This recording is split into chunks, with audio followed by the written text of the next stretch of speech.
Welcome to Shukla study point. आप सभी का स्वागत है आपके अपने YouTube channel Shukla study point में। मैं शिवम शुक्ला आप सभी दोस्तों का हार्दिक स्वागत करता हूं। आज के वीडियो के माध्यम से हम लोग चर्चा करेंगे राजनीति विज्ञान से बनने वाले महत्वपूर्ण प्रश्न जो कि BA second year fourth semester के छात्र छात्राओं के लिए इंपॉर्टेंट होने वाले हैं। आपको बता दूँ ये प्रश्न परीक्षा में लगातार पूछे जाते हैं और इसीलिए इन प्रश्नों को हमने यहाँ पर रखा है।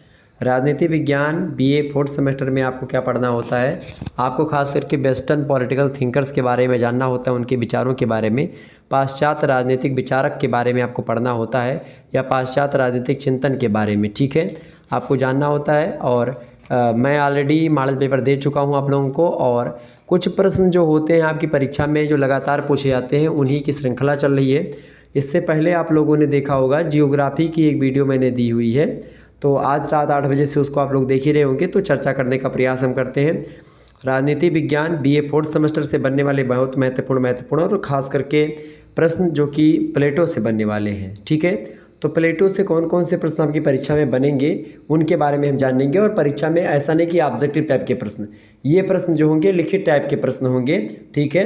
आप आसानी से समझेंगे इन प्रश्नों को और 2023-24 की परीक्षाओं के लिए बहुत इंपॉर्टेंट है। 10 नंबर आपका इस वीडियो से एकदम पक्का समझिए, क्योंकि ये प्रश्न परीक्षा में बार बार पूछे जाते हैं।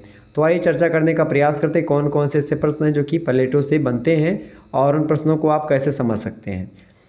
सबसे पहला प्रश्न आप देखिएगा, प्लेटो के आदर्श राज्य के प्रमुख तत्वों का उल्लेख कीजिए अथवा प्लेटो का आदर्श राज्य कैसा होता है। ये प्लेटो ने आदर्श राज्य की कल्पना किस तरीके से की है उसको आपको बताना है। तो आइए प्लेटो के आदर्श राज्य की विशेषताओं को या आदर्श राज्य के प्रमुख तत्वों को समझने का प्रयास करते हैं। उत्तर में आपको क्या लिखना है, उत्तर में आप लिखेंगे प्लेटो के आदर्श राज्य के आधारभूत तत्व अथवा उसकी विशेषताएं इस प्रकार हैं। पहली बात, दार्शनिकों का शासन। सबसे पहली बात, प्लेटो जो है आदर्श राज्य की संकल्पना प्रस्तुत करते हैं और इसमें पहला तत्व बताते हैं कौन सा, दार्शनिकों का शासन। मतलब प्लेटो का मानना है कि एक राजा को एक दार्शनिक होना चाहिए, मतलब पढ़ा लिखा होना चाहिए, ठीक है, एक दार्शनिक बुद्धि वाला होना चाहिए, तभी वह अन्य लोगों पर शासन कर पाएगा। प्लेटो एथेंस की भ्रष्ट लोकतांत्रिक व्यवस्था से क्षुब्ध था, उसके शासकगण भ्रष्टाचार में लिप्त थे, अच्छे शासक के गुणों से रहित थे। मतलब एक अच्छे शासक के अंदर जो गुण होते हैं वो गुण जो एथेंस की राजनीति थी उसमें उसके शासक को नहीं दिख रहे थे। मतलब कि एथेंस का जो शासक था उसमें ऐसे गुण नहीं दिख रहे थे जो एक अच्छे शासक के होते हैं। और उसने अपने सुप्रसिद्ध और सर्वोत्तम ग्रंथ, किसने, प्लेटो ने, प्लेटो का सबसे सुप्रसिद्ध ग्रंथ कौन सा है, रिपब्लिक। तो द रिपब्लिक जो पुस्तक है उस पुस्तक में स्पष्ट रूप से प्लेटो ने कहा है कि जब तक दार्शनिक राजा ना बन जाए या राजाओं और युवराजों में दर्शन की शक्ति ना आ जाए, नगरों को बुराइयों से मुक्ति नहीं मिल सकती है। मतलब जब तक एक राजा पढ़ा लिखा और दार्शनिक बुद्धि वाला नहीं होगा, एक युवराज पढ़ा लिखा और दार्शनिक बुद्धि वाला नहीं होगा, तब तक जो है, जो देश है, जो नगर है, जो राज्य है, वो बुराइयों से दूर नहीं हो पाएगा। मतलब तब तक बुराइयां रहेंगी और इन बुराइयों को ख़त्म करने के लिए एक राजा को पढ़ा लिखा और दार्शनिक होना परम आवश्यक है, ऐसा प्लेटो मानता था। यहाँ यह बात उल्लेखनीय है कि दार्शनिक से उसका तात्पर्य दर्शन शास्त्र के विद्यार्थी अथवा दर्शन शास्त्र के ज्ञाता से नहीं था। उसके अनुसार दार्शनिक विवेक की प्रतिमूर्ति है होता है। मतलब कि चूँकि जो व्यक्ति दार्शनिक होता है वही विवेकशील होता है, वही बुद्धिमान होता है, वही पढ़ा लिखा होता है। जो पढ़ेगा लिखेगा नहीं वो दार्शनिक बुद्धि वाला हो भी नहीं सकता। तो यहाँ पर कहने का मतलब है कि गुणों में श्रेष्ठ हो, ठीक है, वह एक ऐसा व्यक्ति होता है जिसमें मानव के सभी श्रेष्ठ गुण होते हैं। तो मानवीय गुणों में सबसे श्रेष्ठ, जैसे भगवान श्री रामचंद्र की अगर बात की जाए तो राजा बनने योग्य मेरे हिसाब से रामचंद्र के अलावा पूरी पृथ्वी पर ऐसे शासक की बहुत ज़्यादा कमी हुई। महाराज श्री रामचंद्र की बात अगर की जाए तो मर्यादा पुरुषोत्तम तो है ही, इसके अलावा एक राजा का आदर्श रूप प्रस्तुत करते हैं हमारे समाज के लिए। और इसीलिए आपको पता होगा राम राज्य की कल्पना जो है वो की जाती है। राम राज्य ऐसा राज्य जिसमें सभी सुखी होते हैं, उसमें किसी प्रकार का संप्रदायवाद, किसी प्रकार की हिंसा, किसी प्रकार का कोई वैमनस्य, ये सब नहीं पाया जाता। तो प्लेटो कुछ उस प्रकार से राजा रामचंद्र के विचारों की भांति एक राजा के विचारों को चाहता था प्लेटो, आदर्श राज्य की कल्पना में वो कहता है। दूसरी बात, दूसरा जो उसका तत्व है एक आदर्श राजा का, वो कहता है कि शासक की निरंकुश स्थिति प्लेटो का दूसरा तत्व है। प्लेटो ने अपने आदर्श राज्य के लिए जिस दार्शनिक शासक या दार्शनिक राजा की परिकल्पना की है उसकी स्थिति निरंकुश है। मतलब वो एक प्रकार से शासक है, उसका लड़का उसके अंदर शासक बनेगा, फिर इस प्रकार से शासन होगा। मतलब वो निरंकुश है, उसकी सत्ता को कोई छीन नहीं सकता। ये आदर्श राज में प्लेटो यानी राज शासक की निरंकुशता की शक्ति को एक प्रकार से वो अपनाता है। प्लेटो कहने का मतलब ये, प्लेटो जो है निरंकुशवादी शासक को अपनाता है। पढ़ा लिखा तो जरूर हो वहाँ का शासक, लेकिन निरंकुश हो। निरंकुश का मतलब हो तो उस पर कोई अंकुश ज़्यादा ना हो राजा पर, ठीक है। और अर्थात उस पर कानून और जनमत का कोई नियंत्रण नहीं है राजा पर। यदि प्लेटो के दार्शनिक शासक की निरंकुश स्थिति है, तथापि वह स्वेच्छाचारी शासक है, मतलब स्वेच्छाचारी शासक नहीं है। वह उससे अपेक्षा करता है कि वह संविधान के मूल प्रावधानों का पालन करेगा। मतलब एक ऐसा शासक हो जो कि संविधान में लिखी गई बातों का पालन करे और जनता और कानून का नियंत्रण उस शासक पर ना हो। ये एक प्रकार से प्लेटो एक प्रकार से अपने आदर्श राजा के बारे में कहता है। तीसरा जो तत्व है आदर्श राज्य का, प्लेटो कहता है कि शासक और सैनिक वर्ग के लिए साम्यवादी व्यवस्था अपनाता है। साम्यवादी व्यवस्था क्या है प्लेटो की? प्लेटो की साम्यवादी व्यवस्था की बात की जाए तो प्लेटो की साम्यवादी व्यवस्था का सीधा सा मतलब ये होता है कि जो शासक है, शासक वर्ग है और सैनिक वर्ग है, ये पढ़ा लिखा होना चाहिए और ख़ास करके ये एक प्रकार से बेईमान नहीं होना चाहिए, ये ईमानदार होने चाहिए और एक प्रकार से कहीं ना कहीं पे ये मोह से मुक्त होने चाहिए। ये बात भी इसमें बताई गई। प्लेटो इस सत्य से पूर्णतः अवगत था कि परिवार और निजी संपत्ति की व्यवस्था व्यक्ति को स्वार्थी और भ्रष्ट बनाती है और इसीलिए निजी संपत्ति और खास करके स्वार्थीपन को ख़त्म करने के लिए शासक और सैनिक वर्ग के बारे में, साम्यवादी व्यवस्था के बारे में प्लेटो बताता है। शासक वर्ग भी संपत्ति और परिवार के मोह के कारण निजी स्वार्थों का त्याग नहीं कर पाते हैं और वे समग्र राजहित की उपेक्षा करते हैं। जैसे आजकल बात की जाए मोदी जी की, तो मोदी जी का कोई आगे पीछे कोई है नहीं, मतलब उनका कोई परिवार नहीं है। योगी जी का भी कोई परिवार नहीं, तो वो लोग क्या करेंगे? ये लोग जब शासन करेंगे तो क्या करेंगे? ये देश के लिए काम करेंगे। लेकिन जब कोई अपने परिवार की बात करता है, परिवारवाद पर फॉलो करता है, तो उसमें क्या होता है कि वो अपने निजी कार्यों के या निजी चीज़ों को आगे बढ़ाता है, अपने खुद के कार्यों को, अपने खुद के हित को साधने का प्रयास करता है। तो ऐसे शासक को नहीं होना चाहिए। प्लेटो ऐसा स्वीकार करते हैं। प्लेटो स्वीकार करते हैं कि शासक को एक प्रकार से निजी स्वार्थों से मुक्त होना चाहिए ताकि वो संपत्ति पर एक प्रकार से फोकस ना कर पाए। अगर वो निजी है, उसकी मतलब तमाम परिवार है लंबा चौड़ा, निजी स्वार्थ है उसके, तो वो धन संपदा को चोरी करने में लग जाएगा, भ्रष्टाचार फैलेगा राज्य में। प्लेटो अपने आदर्श राज्य में शासकों को दार्शनिक बनाने अर्थात उन्हें निजी स्वार्थ और मोह से मुक्त करने के लिए वह उन्हें परिवार और निजी संपत्ति से रहित करने की व्यवस्था करता है। मतलब प्लेटो कहता है कि निजी संपत्ति नहीं होनी चाहिए किसी शासक की और परिवार पर उसको फोकस नहीं करना चाहिए। उसकी यह व्यवस्था, मतलब प्लेटो की यह व्यवस्था शासकों के लिए ही नहीं थी, बल्कि यह व्यवस्था सैनिक वर्ग के लिए भी लागू होती है। साम्यवादी व्यवस्था सैनिक वर्ग और शासक वर्ग दोनों के लिए उसने बताई, चूँकि सैनिक वर्ग और शासक वर्ग ही अगर भ्रष्ट हो जाएंगे, निजी स्वार्थ देखेंगे, तो जनता, आम जनता जो होगी वो भी एक प्रकार से स्वार्थ में लिप्त हो जाएगी। तो उसकी व्यवस्था शासकों के लिए नहीं थी, मतलब शासकों के लिए ही नहीं, मतलब शासकों के लिए तो थी, इसके साथ ही साथ सैनिक वर्ग के लिए भी वह व्यवस्था बताते हैं प्लेटो की। साम्यवादी व्यवस्था शासक और सैनिक दोनों वर्ग के लिए होनी चाहिए, क्योंकि राज्य के रक्षक होने के कारण उनका भी स्वार्थ रहित और राज्यहित के प्रति समर्पित होना आवश्यक होता है। और उसने उत्पादक वर्ग को इससे मुक्त रखा, मतलब जो एक प्रकार से जो खेती करते हैं या उत्पादन करते हैं उनको मुक्त रखा, ठीक है। चौथी बात जो आदर्श राज्य की कल्पना में करता है प्लेटो, वो करता है न्याय पर आधारित राज्य। मतलब प्लेटो का आदर्श राज्य जो है न्याय पर आधारित है। उसकी न्याय की अवधारणा परंपरागत धारणाओं से अलग है और पूर्णतः मौलिक है। मतलब वो एक प्रकार से एक अलग प्रकार की न्याय के बारे में प्लेटो कहता है। उसके अनुसार, यानी प्लेटो के अनुसार, अपनी योग्यता और क्षमता के अनुसार राज्य अथवा समाज के द्वारा निर्धारित कर्तव्य का पालन ही न्याय होता है।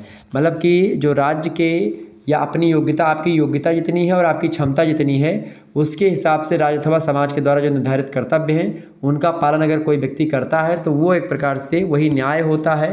तो ये एक प्रकार से न्याय पर आधारित राज्य होने की कल्पना करी है किसने? प्लेटो ने। तो प्लेटो का एक प्रकार से जो आदर्श राज्य है वो मुख्य रूप से 4 आधारों पर टिका हुआ है। दार्शनिक शासन, दूसरा शासक की निरंकुश स्थिति, तीसरा शासक और सैनिक वर्ग के लिए साम्यवादी व्यवस्था और चौथा है न्याय पर आधारित राज्य। अब दूसरा प्रश्न समझने का प्रयास करेंगे। अगला जो प्रश्न है वो न्याय व्यवस्था को लेकर के ही प्रश्न है, इंपॉर्टेंट है, परीक्षा में पूछा जाता है। प्रश्न देखेंगे, प्लेटो के न्याय सिद्धांत पर एक संक्षिप्त टिप्पणी लिखिए अथवा प्लेटो के न्याय का अर्थ स्पष्ट कीजिए। प्लेटो न्याय की व्यवस्था या न्याय के बारे में जो बताते हैं वो क्या बताते हैं, प्लेटो का न्याय कैसा होता है, इसके बारे में आपको लिखना है। तो प्लेटो के न्याय संबंधी सिद्धांत की विशेषताएं इस प्रकार हैं। कैसी हैं देखिए। पहली विशेषता प्लेटो के न्याय सिद्धांत की ये है, विशेषीकरण के सिद्धांत पर आधारित है इनका नियम। विशेषीकरण का सिद्धांत का मतलब ये होता है कि व्यक्ति को समाज में वह कार्य अथवा कर्तव्य मिलना चाहिए जो उसके प्राकृतिक गुण के अनुकूल हो। ये होता है विशेषीकरण, मतलब कि विशेषता, जिस व्यक्ति के अंदर जैसी विशेषता हो उसको ऐसा काम मिलना चाहिए, मतलब उसका प्राकृतिक गुण जैसा है उसी के अनुकूल उसको काम मिलना चाहिए, उसको कर्तव्य मिलना चाहिए। तो ये होता है विशेषीकरण के सिद्धांत पर एक प्रकार से आधारित है प्लेटो का न्याय व्यवस्था, पहली बात। दूसरी विशेषता प्लेटो के न्याय सिद्धांत की है वैधानिकता की सीमा से बाहर, मतलब सामान्यतः न्याय की अवधारणा वैधानिक है, परंतु उसने यानी प्लेटो ने न्याय की धारणा को वैधानिकता की सीमा से बाहर कर उसे व्यापक बनाया है। मतलब मात्र विधि या कानून के अंदर ही न्याय नहीं होता है, उससे बाहर भी न्याय की अवधारणा को प्लेटो बताता है और उसकी यह धारणा बिल्कुल नैतिक सी जान पड़ती है। मतलब ये कानूनी धारणा नहीं है, मतलब प्लेटो का न्याय जो है वो एक नैतिक धारणा है, ठीक है, कानूनी धारणा से थोड़ा ऊपर। तीसरी विशेषता जो इसके न्याय सिद्धांत की है वो है निर्धारित कर्तव्य का पालन। मतलब प्लेटो जो है प्रत्येक व्यक्ति के मन को न्याय का निवास स्थान मानता है, मतलब हर व्यक्ति में न्याय का निवास स्थान होता है, न्याय हर व्यक्ति के अंदर पाया जाता है। उसके अनुसार, प्लेटो के अनुसार, उसे समाज में अपने प्राकृतिक गुणों के अनुकूल निर्धारित कर्तव्य का पालन करना चाहिए, ऐसा प्लेटो मानता है।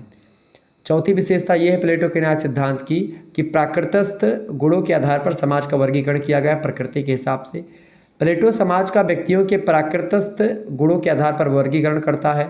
शासन कार्य में अयोग्य तथा अक्षम व्यक्ति का प्रवेश वर्जित करने के लिए ही उसे ऐसा किया। मतलब आप देखिएगा, क्योंकि ताकि शासक वर्ग और जो सैनिक वर्ग है उसमें योग्य व्यक्ति ही पहुँचे, इसीलिए वह एक प्रकार से क्या करता है, वो जो अयोग्य और अक्षम व्यक्ति हैं उनको एक प्रकार से शासक और सैनिक वर्ग में भर्ती के लिए नकार देता है, मतलब उनकी आवश्यकता सैनिक वर्ग में नहीं है। तो प्लेटो एक प्रकार से प्राकृतस्थ गुणों के आधार पर समाज का वर्गीकरण करते हैं, जो जैसा है, जैसी प्रकृति जिसकी है उसके हिसाब से कार्यों का बंटवारा प्लेटो करता है अपने आदर्श न्याय व्यवस्था में, आदर्श राज्य में।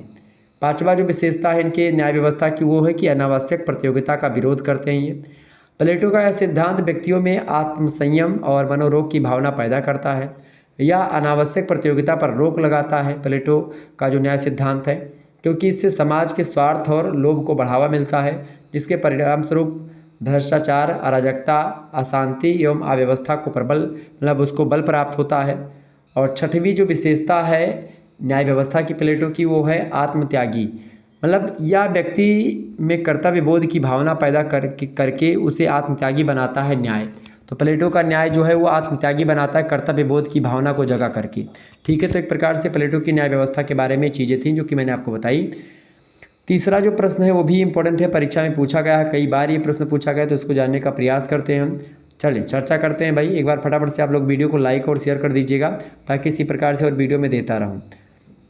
तीसरा प्रश्न प्लेटो से रिलेटेड जो आपसे पूछा जाता है वो है प्लेटो का रिपब्लिक पर जो राजनीति, मतलब ग्रंथ है एक प्रकार से रिपब्लिक, राजनीति पर लिखी गई रचना नहीं बल्कि शिक्षा पर लिखी गई सार्वकालिक सर्वोत्तम रचना है। इस कथन को रूसो महोदय ने कहा था। अथवा तो ऐसे प्रश्न आपसे पूछ सकते हैं कि प्लेटो का रिपब्लिक राजनीति पर लिखी गई नहीं बल्कि शिक्षा पर लिखी गई सार्वकालिक सर्वोत्तम रचना है। इस कथन की विवेचना कीजिए, इस कथन के सार्थक तत्वों के हिसाब से इसका मूल्यांकन कीजिए। तो या अथवा करके दूसरा प्रश्न भी आपसे बन सकता है कि प्लेटो के शिक्षा सिद्धांत की व्याख्या कीजिए। तो कुछ भी प्रश्न पूछिए, आपको आसानी से लिखना है, या प्रश्न पूछिए प्लेटो के अनुसार शिक्षा के क्या उद्देश्य हैं। तो सारे प्रश्नों का उत्तर यही होगा। देखिए, प्लेटो के शिक्षा व्यवस्था की अगर बात की जाए तो प्लेटो ने एथेंस की लोकतांत्रिक व्यवस्था में व्याप्त अराजकता, अव्यवस्था और भ्रष्टाचार, अराजकता का मतलब होता है कि बिना राजा के शासन चलना, बिना राजा के राज्य का होना। अव्यवस्था का मतलब बिना व्यवस्था के ही सारी चीज़ें चल रही, मतलब व्यवस्था कोई ठीक ठाक नहीं है। भ्रष्टाचार मतलब आप समझ ही रहे होंगे, करप्शन। तो इन सभी का एक प्रकार से बोलबाला था जिस समय प्लेटो एथेंस में होते हैं। और यूनान की अन्य शासन प्रणालियों की बुराइयों और त्रुटियों से मुक्त एक आदर्श राज्य की परिकल्पना जो किया वो प्लेटो महोदय ने ही किया। राज्य, शासन और समाज का स्वरूप कैसा होना चाहिए, इसके लिए प्लेटो ने रिपब्लिक पुस्तक लिखी और इसमें न्याय की शिक्षा तथा शासक वर्ग के लिए साम्यवादी व्यवस्था के अपने मौलिक सिद्धांतों का प्रतिपादन किया प्लेटो ने। यद्यपि यह मुख्यतः राजनीति शास्त्र का ही ग्रंथ है जो रिपब्लिक पुस्तक है, लेकिन इसमें आदर्श राज्य की शिक्षा पद्धति पर भी विस्तार पूर्वक प्रकाश डाला गया है। और प्लेटो की शिक्षा पद्धति के कई सारे लक्ष्य हैं। जैसे पहला लक्ष्य जो प्लेटो की शिक्षा व्यवस्था का है वो ये है, न्याय पर आधारित आदर्श राज्य की स्थापना की परिकल्पना को मूर्त रूप देता है प्लेटो। और इसका सर्वप्रथम लक्ष्य यही है कि भाई आदर्श राज्य की स्थापना करना और उसको एक मूर्त रूप प्रदान करना। सबसे पहली व्यवस्था न्याय पर आधारित आदर्श राज्य हो, ठीक है।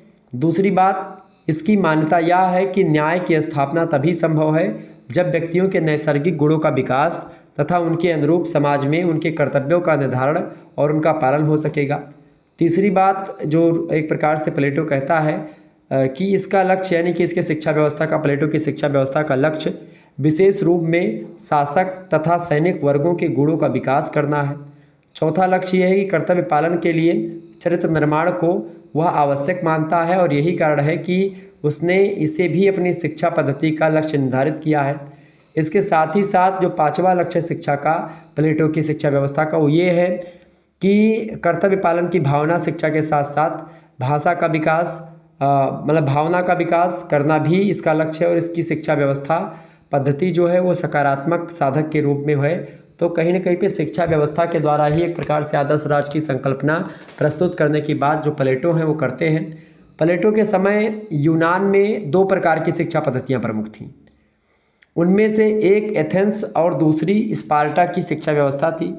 आपको बता दूं कि वह किसी से भी संतुष्ट नहीं था। प्लेटो जो था, जिस समय प्लेटो होता है यूनान में, जो दोनों शिक्षा पद्धतियाँ थीं, एक एथेंस के लिए और एक स्पार्टा के लिए, वो दोनों शिक्षा नीतियों की आलोचना करी जम करके प्लेटो ने और दोनों संतुष्ट नहीं थे।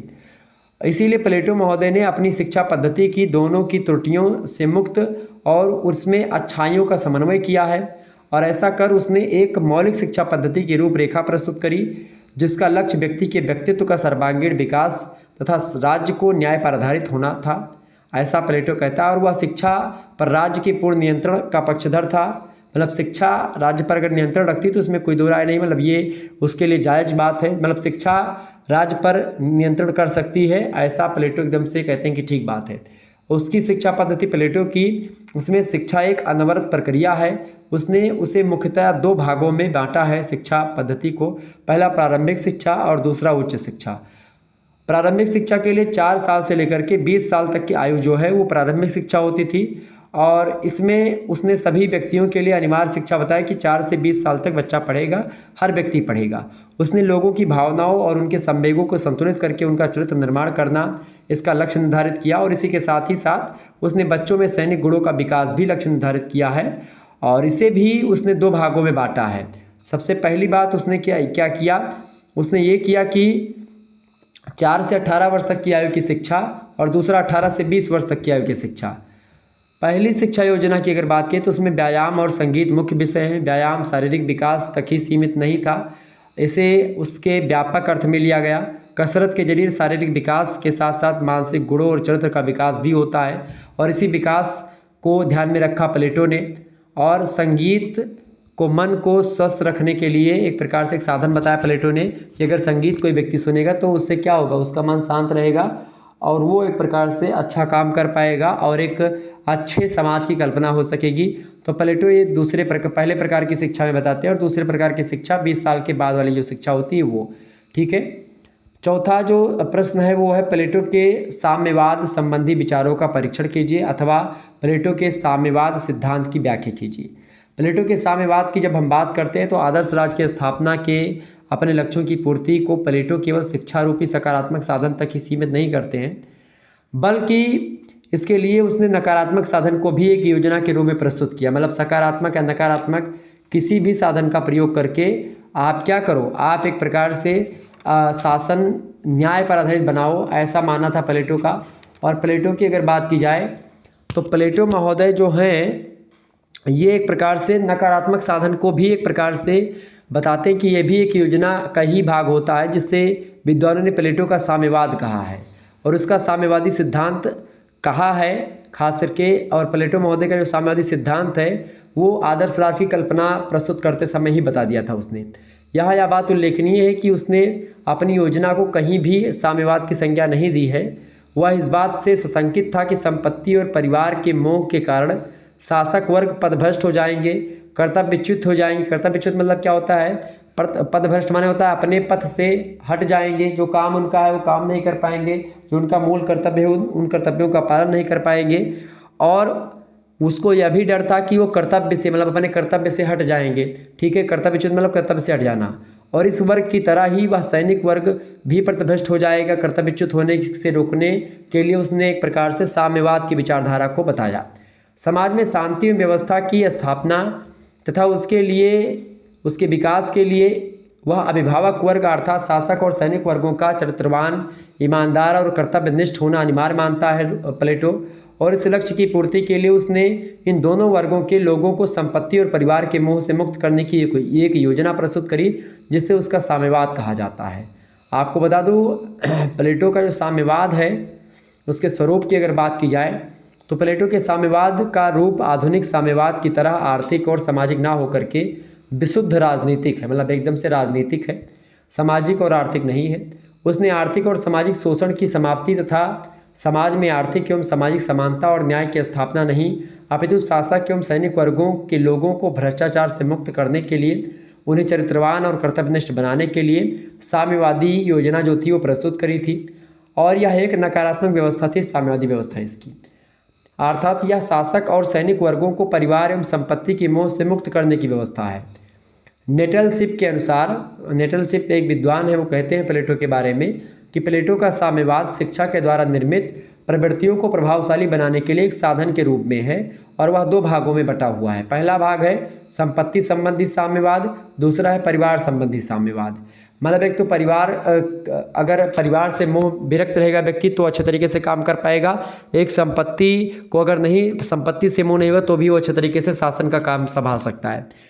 तो इस सामाजिक व्यवस्था के अंतर्गत अभिभावक वर्ग अर्थात शासक वर्ग और सैनिक वर्गों के लोग को संपत्ति विहीन कर देता है। उसने रिपब्लिक यानी प्लेटो ने रिपब्लिक में कहा है कि संपत्ति से मुक्त होने पर ही वे राज्य के रक्षक बन सकेंगे। यदि वे भूमि भवन और धन अर्जित करने का प्रयास करेंगे या ऐसा करेंगे तो वे अन्य नागरिकों के सहायक होने के बजाय उनसे द्वेष और घृणा करने लगेंगे, और इस तरह वे राष्ट्र के सर्वनाश का मार्ग प्रशस्त करेंगे। और इस प्रकार उसका संपत्ति संबंधी साम्यवाद आर्थिक ना होकर के विशुद्ध रूप से राजनीतिक है।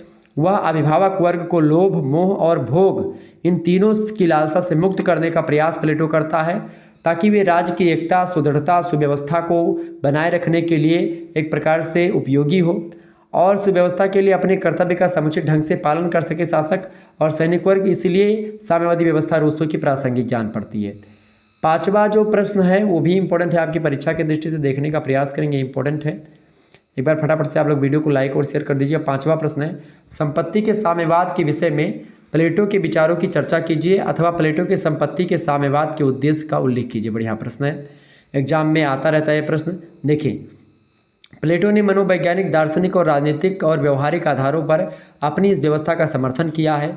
मनोवैज्ञानिक दृष्टि से अगर देखिएगा तो मनोवैज्ञानिक दृष्टि से उसके समर्थन का आधार यह है कि शासक और सैनिक वर्ग के लोग अपने कर्तव्यों का समुचित ढंग से तभी पालन कर सकेंगे जब वे मोह, इंद्रिय तृष्णा और भोग की लालसा से मुक्त होंगे। मतलब लोभ, मोह और भोग से मुक्त होंगे, तभी वह एक प्रकार से समुचित तरीके से शासन कर पाएंगे और राज्य की रक्षा कर पाएंगे। शासक वर्ग में विवेक और सैनिक वर्ग में शौर्य बनाए रखने के लिए मुक्ति की स्थिति आवश्यक है, और यही बात प्लेटो फोकस करता है। दार्शनिक दृष्टि से उसने समर्थन का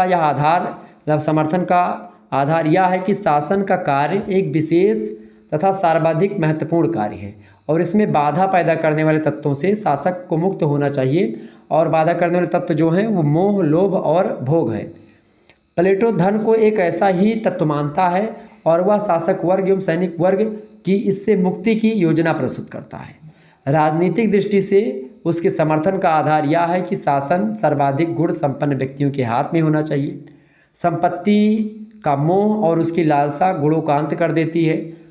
अगर आप कितने भी गुणवान हैं, अगर आपके पास संपत्ति है तो आप एक प्रकार से गुणविहीन हो जाएंगे, उसमें कोई दिक्कत की बात नहीं है, उसमें कोई देर नहीं लगेगी। जैसे कहा भी गया है कि साहिबे वक्त हो गुरूर ना हो, मैं पिया जाए सुरूर ना हो। ठीक है, मतलब अगर आप मदिरा पिए और आपको नशा ना हो, आपके पास पैसा हो और आपके पास अभिमान ना हो, तो साहिबे वक्त हो गुरूर ना हो, मैं पिया जाए सुरूर ना हो, ये तो एक प्रकार से होना ही है। तो प्लेटो इसी बात पर फोकस करता है कि भाई साहिब वक्त हो गुरूर ना हो। अगर किसी शासक के प्रति धन का मोह हो जाएगा, अमीर हो जाएगा ज़्यादा, तो एक प्रकार से वो क्या करेगा, वो अभिमान करेगा, वो अपने कर्तव्य से हट जाएगा, वो जनता से घृणा करने लगेगा। ठीक है, तो संपत्ति का मोह और उसकी लालसा गुणों का अंत कर देती है। व्यवहारिक दृष्टि से उसके चिंतन का आधार यह है कि राजनीतिक और आर्थिक शक्तियों के केंद्रीकरण से क्या होता है, भ्रष्टाचार, स्वार्थ और अकुशलता को बढ़ावा मिलता है। इसीलिए प्लेटो जो है राजनीतिक और आर्थिक शक्तियों के केंद्रीकरण के पक्ष में नहीं है। प्लेटो जो है विकेंद्रीकरण की बात करते हैं। प्लेटो राजनीतिक और आर्थिक शक्तियों को बांट करके रखना चाहते हैं, उसको विकेंद्रीकरण की बात में कहते हैं। हालांकि विकेंद्रीकरण की अवधारणा प्लेटो ने नहीं दी है, लेकिन फिर भी वो शक्तियों को केंद्रीकरण करने के पक्ष में नहीं है। ठीक है, ये बात ध्यान रखिएगा। अगला प्रश्न आप देखिएगा, प्लेटो के दार्शनिक राजा की अवधारणा की व्याख्या कीजिए। बढ़िया प्रश्न है। प्लेटो के आदर्श राज्य में दार्शनिक राजा का होना परम आवश्यक है, और प्लेटो का विश्वास था कि शासक जब तक दार्शनिक नहीं होंगे तब तक वे राज्यों में शांति और सुशासन स्थापित नहीं कर पाएंगे। और उसने शासकों के लिए 50 वर्ष की आयु तक के सुदीर्घ प्रशिक्षण की व्यवस्था की है। मतलब शासकों के लिए 50 साल तक वो प्रशिक्षण करें, मतलब प्रशिक्षण मतलब क्या होता है, सीखें, ट्रेनिंग लें, और उसे अपने जीवन में एथेंस आदि राज्यों के अज्ञानी शासकों के दुष्परिणामों को देख करके यह दृढ़ विश्वास हो गया था कि संसार में तब तक शांति नहीं स्थापित हो सकती है जब तक सच्चे दार्शनिक शासक ना बन जाए। प्लेटो का कथन भी है, एग्जाम में पूछा आता है ऑब्जेक्टिव में। अतः उसने रिपब्लिक में लिखा था कि हमारे नगर या राज्यों में तब तक कष्टों का अंत नहीं होगा जब तक दार्शनिक राजा नहीं होंगे, और इस संसार के राजाओं और राजकुमारों में दर्शन की भावना अथवा शक्ति ना होगी तब तक एक प्रकार से क्या होगा, तब तक एक प्रकार से सैनिक शासक वर्ग जब तक सही तरीके से काम नहीं करेगा तब तक एक प्रकार से राजा एक दार्शनिक नहीं होगा, राजा पढ़ा लिखा नहीं होगा, राजा ज्ञानी नहीं होगा, तब तक क्या होगा, तब तक एक प्रकार से जब तक वो इतना ज़्यादा प्रभावी नहीं होगा तब तक एक प्रकार से कष्ट और बुराई खत्म नहीं हो सकती एथेंस से, ऐसा प्लेटो स्वीकार करता था। ठीक है, और केवल इसी प्रकार स्वार्थ में डूबे हुए राजनीतिज्ञों के कुशासन और दलबंदियों का अंत हो सकता है जब एक राजा पढ़ा लिखा हो, दार्शनिक हो। प्लेटो के दार्शनिक न केवल ज्ञानी हैं किंतु साम्यवाद की व्यवस्था के कारण कांचन और कामिनी के मोह से मुक्त हैं, बीत राग निस्वार्थ कर्तव्य पारायण व्यक्ति हैं। मतलब वो एक प्रकार से ऐसे शासक की बात करता जो पढ़ा लिखा हो, जो एक प्रकार से ज्ञानी हो, जो विवेकशील हो, जो बुद्धिमान हो, जो लोभी ना हो, जो मोही ना हो, जो कामी ना हो, जो क्रोधी ना हो, इस शासक की कल्पना करता है प्लेटो। और इन्हीं के शासन के कारण से शासन से संसार के कष्टों का अंत हो सकता है। ऐसा शासक होगा तभी संसार के कष्ट खत्म होंगे। एथेंस की शासन प्रणाली में अज्ञान का साम्राज्य था, और क्योंकि वहाँ का शासन का जो है काखा गा भी नहीं जानते थे, जानने वाले सभी व्यक्ति जो थे वो उच्च राजकीय पदों पर विराजमान थे, जो एक प्रकार से राज्य की नीतियों के बारे में बिल्कुल अनभिज्ञ थे, वो लोग शासन कर रहे थे। और इसीलिए प्लेटो ने इस प्रकार की धारणा दी। उच्च राजकीय पद लॉटरी द्वारा पा लेते थे, और इसीलिए वहाँ के शासन में अयोग्य और स्वार्थी व्यक्तियों का बोलबाला हो गया था, और इसी अयोग्य और बोलबाले व्यक्तियों के खिलाफ ही प्लेटो का आदर्श राज जो होता है वो चमकता है, और आज भी लोग उसको पढ़ते हैं। प्लेटो की दृष्टि से इसका एकमात्र हल ज्ञानी दार्शनिकों को राजा बनाना था, और यही कारण है कि प्लेटो जो है आदर्श राज्य में दार्शनिक राजा की बात करता है। प्लेटो दार्शनिक शासक की विशेषताओं को बताते हुए कहते हैं कि शासक में उच्चतम प्राकृतिक गुण होते हैं और वह इनका अधिकतम उपयोग करता है। वह सत्य का अन्वेषक होता है राजा, और तब तक अपना प्रयत्न जारी रखता है जब तक उसे सच्चा ज्ञान नहीं प्राप्त हो जाता। और उसमें खास करके अगर बात की जाए, उसमें आपको बता दूं कि खास करके तब तक अपना प्रयत्न जारी रखता है जब तक उसे सच्चा ज्ञान प्राप्त नहीं हो जाता है। उसमें लालच और इंद्रिक विषयों को भोगने की लालसा नहीं होती शासक में, ये विशेषता है एक दार्शनिक शासक की। इसके अलावा एक दार्शनिक शासक में सुंदर आत्मा के सभी गुण होते हैं। वह मृत्यु से नहीं डरता शासक, उसे न्याय, सौंदर्य और संयम के विचारों को, परम सत्य के विचार तथा मानवीय जीवन के अंतिम प्रयोजन के या कार्यों का ज्ञान पहले बताई गई शिक्षा पद्धति के द्वारा होता है। तो प्लेटो की दृष्टि में इस प्रकार के ज्ञानी और गुणी व्यक्ति को ही शासक बनाया जाना चाहिए, और प्लेटो कहीं ना कहीं पे बार बार आदर्श राष्ट्र की कल्पना में अपने न्याय व्यवस्था की तो बात करते हैं, और न्याय व्यवस्था को स्थापित करने के लिए एक सैनिक वर्ग और शासक वर्ग दोनों को पढ़ा लिखा और दोनों को ईमानदार, दोनों को लोभ मोह और काम क्रोध इन सभी से दूर रहने की बात करते हैं। और प्लेटो का यह विचार एक प्रकार से जो एथेंस में तत्कालीन समाज था, तत्कालीन राजनीति थी, तत्कालीन राजनीति में जो शासक शासन कर रहे थे उनके विरोध में था। तो एक प्रकार से इसी के साथ ही साथ ये वीडियो एक प्रकार से प्लेटो से बनने वाले महत्वपूर्ण प्रश्न समाप्त होते हैं। अब अगला वीडियो जो आएगा वो अरस्तु से रिलेटेड होगा, अरस्तु से बनने वाले महत्वपूर्ण प्रश्नों पर मैं चर्चा कर दूंगा। फिर उसके बाद में आने वाले और प्रश्न प्लेटो के बाद में अरस्तु, अरस्तु के बाद में फिर और भी लोगों पर हाब्स, लाक, रूसो, बोंदा, मैकियावेली इन सभी पर चर्चा करने का प्रयास करेंगे। ठीक है, तो समझ में आ गई होंगी चीज़ें। और इसी प्रकार से जियोग्राफी में जो लगातार प्रश्न पूछा जाता है BA 4th सेमेस्टर में, वो डी हिटलेसी के अनुसार विश्व का कृषि प्रदेश को बांटने को लेकर के पूछा जाता है। तो 8 बजे से आप लोगों ने क्लास देखी होगी, विस्तार से मैंने चर्चा करी है, तो डी हिटलेसी वाला ये देख लीजिएगा, बहुत इंपॉर्टेंट वीडियो है, 10 नंबर एकदम से पक्का है। तो ये श्रृंखला चल रही है, परीक्षा में लगातार आने वाले प्रश्न, तो इन वीडियो को आप जरूर देख लीजिएगा। ये वीडियो आपकी परीक्षा की दृष्टि से बहुत ही महत्वपूर्ण है। चलिए फिर मिलते हैं हम नेक्स्ट वीडियो में, तब तक के लिए जय हिंद, जय भारत। आप सभी का बहुत बहुत धन्यवाद हमारे साथ जुड़ने के लिए। इसी प्रकार से अपना प्यार बने रखिए। Good night.